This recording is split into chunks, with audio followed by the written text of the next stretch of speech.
Hello and welcome to episode 284 of the Money to the Masses podcast with your resident expert as always, Damien Fay, and me, Andy Leaks. Damien, we're back. You're back. Welcome. That was new. that was new and it completely threw me. We'll keep it though, Andy. Let's roll with it.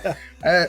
Well, yes, we're back after last week's show where we celebrated the millionth download of the podcast. And thank you to all those people who got in touch, and particularly after last week's show, because the money piece that I did about how to become a millionaire and how to teach your children or help your children become millionaires really did hit a nerve and hit home with a lot of people. And we got some great feedback around that podcast. So what we've done, you've probably noticed that you've had an abridged version of that podcast last week. So we took out the banter, the chat at the beginning, and just kept the section on how to be a millionaire, because there were people who asked in the Facebook group, is there a way I can share the podcast without the bit at the beginning? So we made an abridged version, which is just the millionaire piece about the plan that you have to put in place. So if you want to, you can share that. And while I'm doing the admin part of things, just to point out, there won't be a podcast next week because Andy is taking a well-earned break, and so I might as well do the same. So Actually, we haven't had a week where we've not done the Sunday podcast for a long time. So we're going to have a week off. So there won't be a podcast next week, but then we'll be back as ever the following week. Yeah, and I'll be a year older as well, because it is.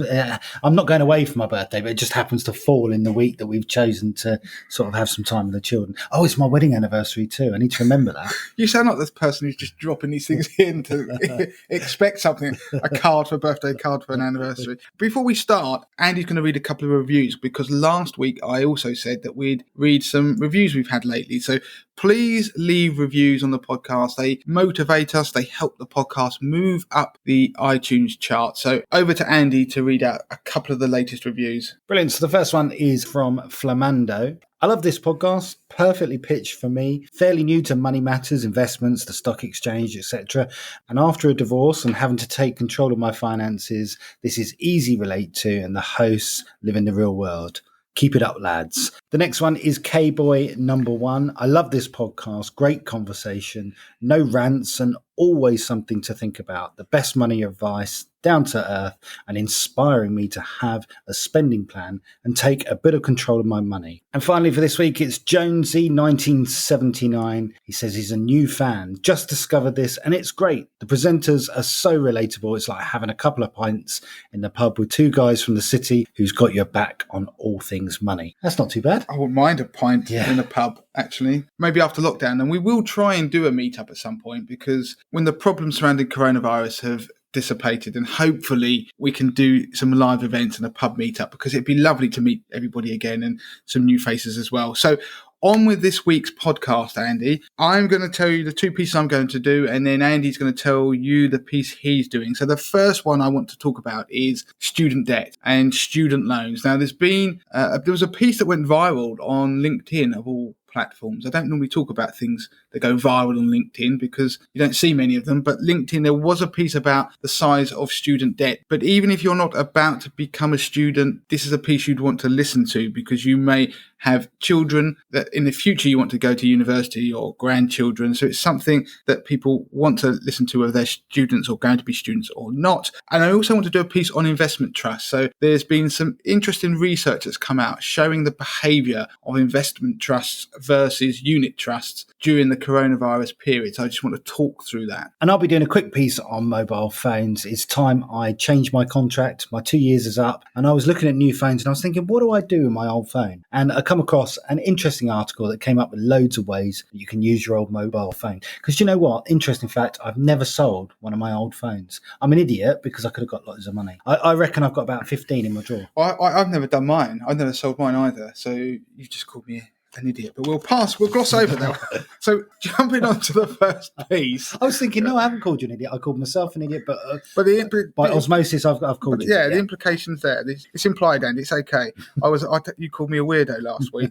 The university piece. So student debt. What happened? I saw a piece on LinkedIn by somebody. I'm going to read it out. And the chap was called Sam Williams, and he wrote about his student debt. And I'll just read it out verbatim. So he said, Got a letter asking me to log into my student loans account. On logging in, I was welcomed with this: £62,632.89 in debt. This is amazing, since here's what I borrowed: 9,000 times 4 in university tuition fees, £3,250 times 4 years for maintenance loan, totaling £49,000. So he obviously did a 4-year degree. Since graduating, despite working as an aerospace engineer and then a software developer, my debt has increased by over £13,000. And obviously he's put some exclamation marks on that. The UK government screwed this up so much. Even now they set the interest rate on the loan so that my monthly interest is always slightly more than my repayments. To keep my balance stable, I would need to be earning £56,959.20!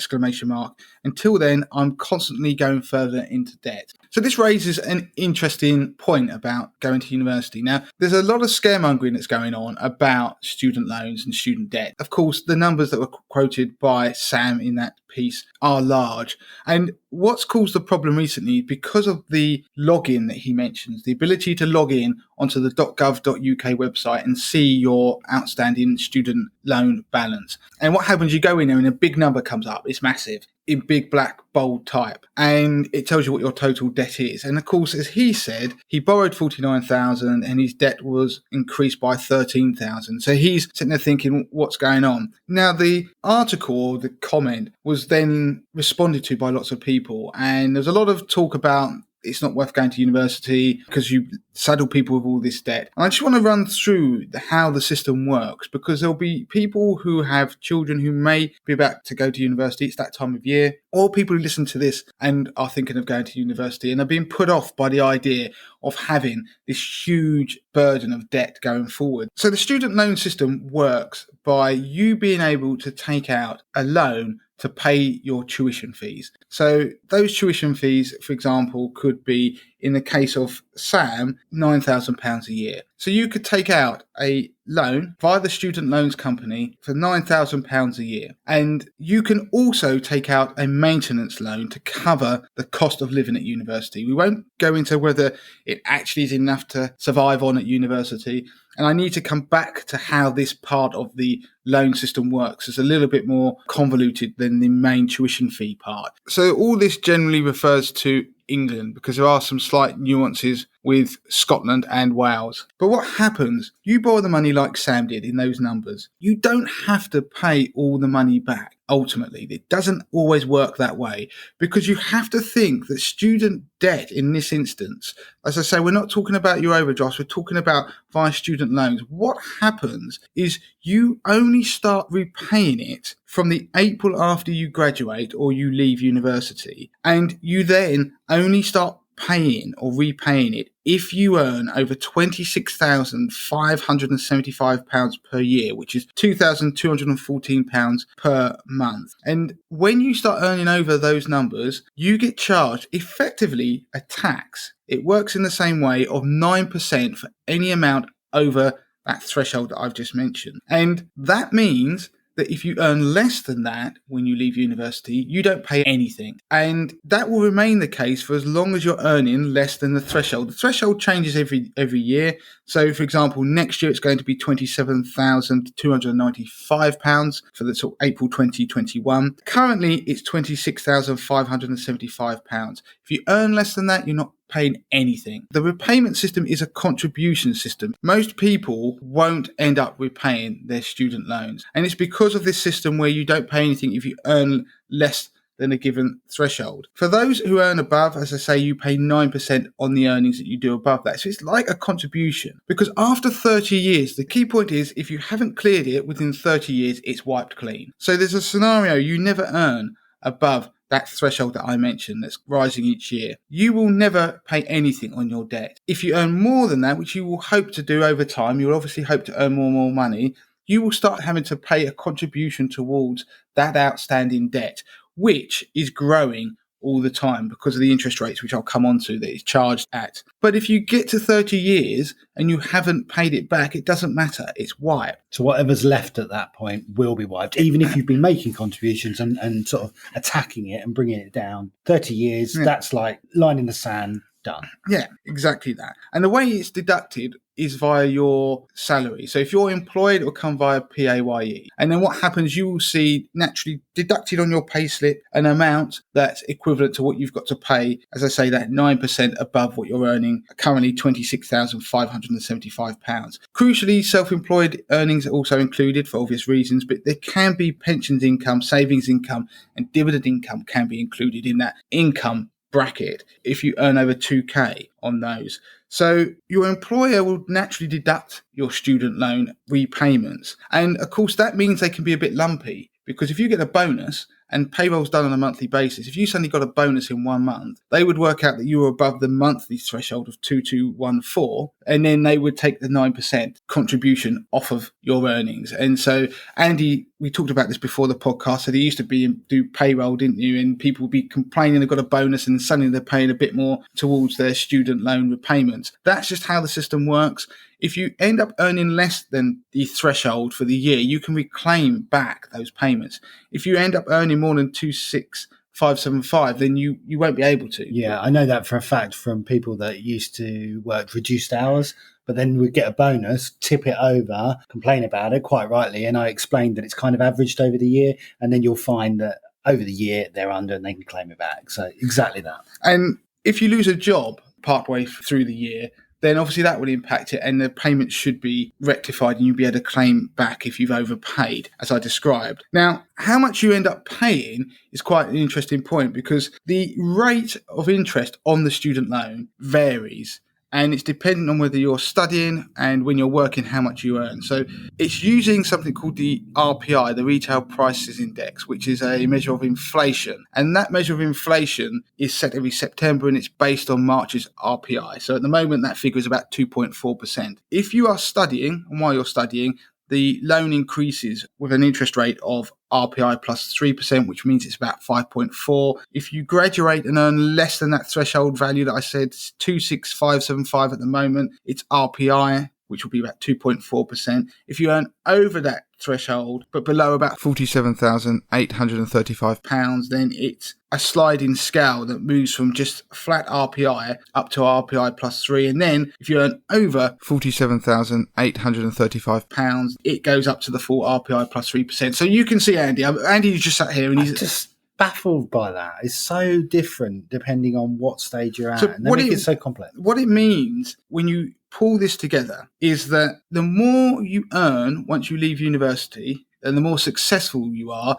the higher the rate of interest is applied to your outstanding debt, and the more you have to repay and contribute. So if you don't earn much money once you leave university, for whatever reason, because of the job you decide to take, you can end up paying nothing. But it means you can ultimately end up paying £150,000 back. And the guy who was messaging on LinkedIn, he calculated that he's going to end up paying about £120,000 back for a loan that he took out of £49,000. I'm not going to get into the intricacies and the politics about how the system works, but some of the things I want people to take away, to focus on, is the debt is wiped after 30 years. You won't necessarily have to pay anything. It's based on your earnings. It's really like a contribution or a tax on your earnings. The more successful you are, the more you end up repaying. There is a calculator on Martin Lewis's website, moneysavingexpert.com/student/student-finance-calculator, which actually will work out what you're roughly likely to pay back based on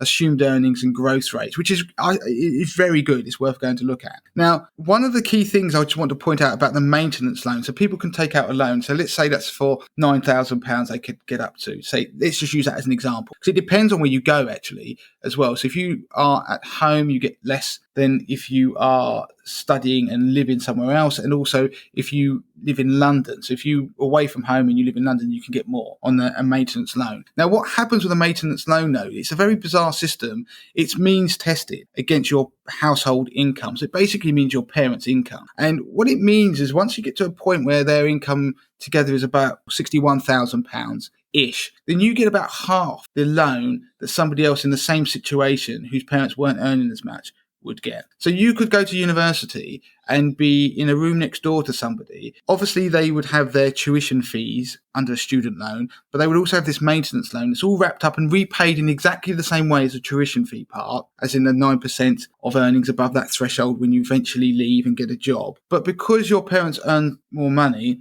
you could get half of what they get on the maintenance loan. So that means that you're going to have to make up a shortfall. Let's just pretend that loan, that formal loan, is enough to survive on at university. What they don't tell people at the moment, and parents, is that your earnings impact, obviously, your child's maintenance loan if they take one. But there is no compulsion from the parent to obviously contribute in any way to them going to university. So you can be in a bizarre situation where somebody could be sent out to the world. You're 18, go on, out you go, you stand on your own 2 feet. They go to university, they apply for their loan so they could pay for their course and their maintenance loan so they could live, but they could only get half of what somebody else did, but their parents aren't even helping them out. So what it means is if you're a parent or maybe a grandparent, there is this shortfall in the current system that people aren't being told that they probably need to help make up, just to put them on the same level as other students where parents earn less money. Now, it may seem obvious that perhaps parents would help their children if they can, if they go to university, if they earn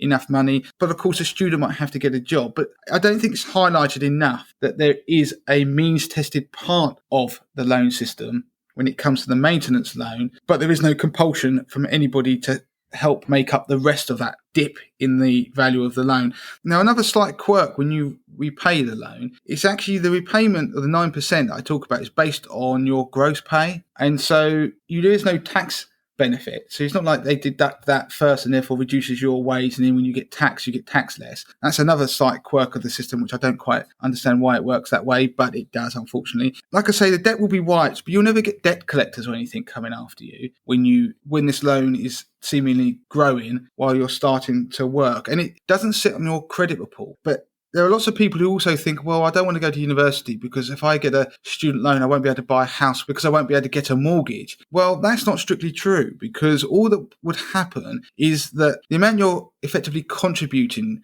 to the outstanding debt of your student loan through your pay each month will be seen as a deduction when it comes to affordability testing. So have a minor impact, but it's not going to look at your debt and say, well, that's going to be £120,000. There's no way you'll get the mortgage. The system just doesn't work like that. So it leads on to a final question really regarding it. If you've graduated and you are then able to overpay your student loan, should you overpay it? Or if your parents suddenly come into money and they don't like the idea of you having all this debt and say, look, I'm going to be paying it for you, is it a good idea? Now, generally speaking, it's not, because of the way the system works. Like I say, it gets wiped after 30 years. Lots of people will contribute very little towards repaying that debt before it's wiped. Some will contribute nothing. The only time when the calculations stack up, and they're very complicated calculations to be able to work out whether it's a good idea or not, but the only time it might stack up is if you are a very high earner. And so if you're a high earner, you're obviously having a higher rate of interest applied, and you're also paying a higher amount back each month. So you can see that the debt can roll up as well. So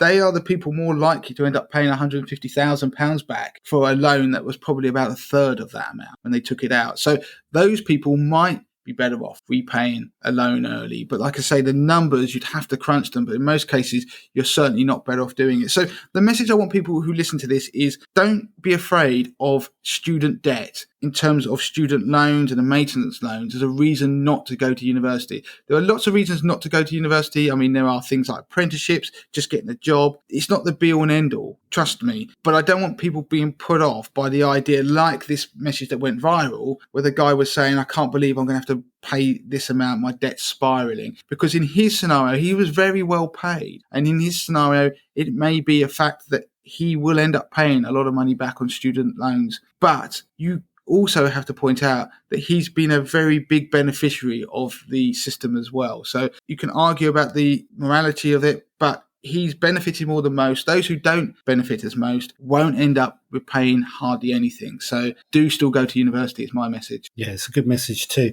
The figures are staggering, aren't they? I mean, £50,000 there, that's Sam, pretty much 49,000. That's purely going to university and digs. There's no extra. This person isn't living the high life. It's literally surviving for 4 years and then thrown out into the world with £50,000 worth of debt, which is then increasing. And it's a scary thought for my children. I just look at those numbers and I just think, how are they going to survive? But they will. You've just shown us how they can. They can. And of course, it ties quite nicely with last week's episode about putting money aside for children early. Because if they go to university and you want to be able to support them, then maybe that money that would mature when they're 18 out of a junior ISA or whatever investment you choose could be used to support them at university, because they may not get a full maintenance loan, and the system will probably be different by that point. But it's another reason to start thinking about these things a little bit earlier and putting money aside. Excellent stuff. We're moving on to the second piece now. We're going to go on to investments, and you're going to do a piece on investment trusts versus unit trusts. You've got some interesting research. Yes, I'm not going to go on about the difference between investment trusts and unit trusts on this podcast. Go back to episode 241, where I did a piece on how to build an income portfolio using investment trusts. And if you go to episode 214, I did a piece on unit trusts versus investment trusts. So there's your homework for this week. While we've got a week off, go back and listen to those shows. And it came from Interactive Investor, and it was just quite an interesting, almost anecdote and evidence of some of the things I talk about in those podcasts about the impact of leverage. So investment trusts can leverage their underlying investments. What that means is they can borrow money to invest. And the implication of that is that they amplify returns on the way up in a bullish market, but then on the way down, they will amplify any losses that you have. And so that is one of the traits of investment trusts. And the research that Interactive Investor carried out highlights the scenarios where it's a negative. So what they did is they looked at 10 unit trusts and then found their equivalent bedfellows in the investment trust world that were from the same investment house, pretty much run by the same manager, and where there was obviously a significant overlap in their holdings. So they were almost the same thing. You do see this throughout the unit trust and investment trust world, that you will see an overlap, particularly whether there's the same manager running both. But within a fund house, it's always useful to have a look, actually, if you're looking at an investment trust or a unit trust, and you're looking to move into one or the other. I had a question recently where somebody asked me this very point. They were in an investment trust and there was a unit trust they liked the look of, and was it worth them moving from one to the other? Well, they're almost the same thing. So you have to look at the underlying investment. So I'm going to go through them just to highlight to people some of the comparisons out there. So Fidelity Special Situations is one, and the investment trust version or equivalent would be their Fidelity Special Values. Bailey Gifford Global Discovery is a unit trust. Edinburgh Worldwide is the investment trust equivalent. JPM have a Europe Smaller Companies Fund. The investment trust equivalent is the JPM, a European Smaller Companies Trust. Trojan Income, that fund has an investment trust alternative of the Troy Income and Growth. ASI UK Smaller Companies, that's a unit trust. That was the Aberdeen Standard Life Investments. The investment trust alternative is the Standard Life UK Smaller Companies. Janus Henderson European Focus was the unit trust. Henderson European Focus Trust was the investment trust. Janus Henderson UK Smaller Companies was the unit trust. The equivalent investment trust is the Henderson Smaller Companies Trust. Lindsall Train UK Equity is the unit trust. Finsbury Growth and Income was the equivalent investment trust. Just two more: Fidelity European as a unit trust and the Fidelity European Values as the investment trust. And lastly, Allianz UK Equity Income versus the Merchants Trust, which was the investment trust. And what they did... I hope they were listening, because we're going to test them later. Oh, yeah, exactly. I just read them. I hope they were listening and didn't doze off. Anyway, what they did is they looked at the performance of the unit trust and investment trust year to date. So they were particularly focusing, or the aim was to see what the impact of the COVID sell-off was. And when they looked at the numbers, I'm not going to read them out because I want people to doze off, but 8 out of 10 of the unit trusts beat their investment trust equivalent during the period. And it shows the double-edged sword of leverage. But then they took the research and they expanded it by looking at 5 years and 10 years and what the implication was over the longer term. And interestingly, when you went to 5 years, 6 out of the 10 investment trusts outperformed their unit trust equivalents, and over 10 years, 9 out of the 10 investment trusts outperformed their unit trust equivalents. So you can see as time goes on, because markets tend to go up, that's what happens over time, despite the ups and downs of volatility, the leverage starts to work over the longer term for investment trusts. So it means that if you buy and hold an investment trust over a period of time, then that leverage comes more into play and becomes more of a positive rather than a negative. But in a downward market, then investment trusts, the risks start to rise and they're likely to underperform their unit trust equivalents. And so it raises the question, in fact, could people move from one to the other if they felt there was a downturn coming? The issue with that is that if you do that, there are charges on almost every platform with switching investment trusts, and you can start to have excessive charges applied to your portfolio as well. And so you need to think a bit more about it. So I wouldn't necessarily say about moving between the two, but it does show and highlight the double-edged sword that is leverage in investment trusts. Interesting. And just thinking about moving from one to the other, would you be out of the market when you make that sort of change? Yeah, you almost certainly will be out of the market for a period of time, which is another reason. Which could be a good thing or a bad thing depending on where markets are moving. See, I'm learning. You are, Andy. Do you know what? It's an interesting point, because for AG20 Investor, I did some research about 2-3 years ago, looking at trying to predict if there was a pattern that you could exploit in a market. So if a market had fallen for so many days, was that a good time to make a unit trust switch? Because they tend to be out the market for a period of time. The thing with investment trusts and ETFs, the switches happen more quickly. But with unit trusts, the pricing is once a day. And so you end up being out the market for a period of time. And I looked at that. And from memory, and I'm really dragging it from the memory, I'll have to look it up and report it back on the podcast at a future date. I don't think there was really significant enough of a pattern that you could try and exploit, whereby if the market was up or down on a given day, that you could therefore be more likely to benefit from the market move if you were out of it for a day or so where you're making a switch on a unit trust. So it's not worth trying to play the market just for that, because inevitably it evens itself out. You win some, you lose some. And so that moves us on to the last piece on mobile phones. And I'm due an upgrade in the next week or so. And it got me thinking, what should I do with my old mobile phone? Should I cash it in? I've never done it before, but there's probably £100 or £200 in this phone. It's still fairly new. But could I use it for other reasons? So I was researching this, and there's some good ideas. And I just thought it'd be a good piece to share on the podcast, because there's some quirky ones that I hadn't thought of before. So number one, keep your phone and just use it as your alarm. Put it on the bedside. What is that funny? So it just seems, I didn't mean to laugh, but it just seems it's so extravagant. Yeah, it does. It does. Cash it in for £200 or just have it as an alarm clock. No, I did get that. But the problem I have with my current phone is I use it as an alarm clock. And then messages go off, and it's just like you have to swipe out of that, and I can't read something while my alarm clock's on in the background. So what you're saying is you want your alarm clock to not be a phone. It's irritating. It's almost like you could buy an alarm clock and it'll be fine. Here's an interesting one, and weirdly enough, we did point this out on the podcast years ago. But using your old mobile phone as a security camera is a thing. People do it. There's apps, companion apps that you can have on your new phone and link it up to your old phone, and then just put your old phone in the corner of your house or wherever you need to do it, and actually just have that as a security camera, which isn't a bad idea.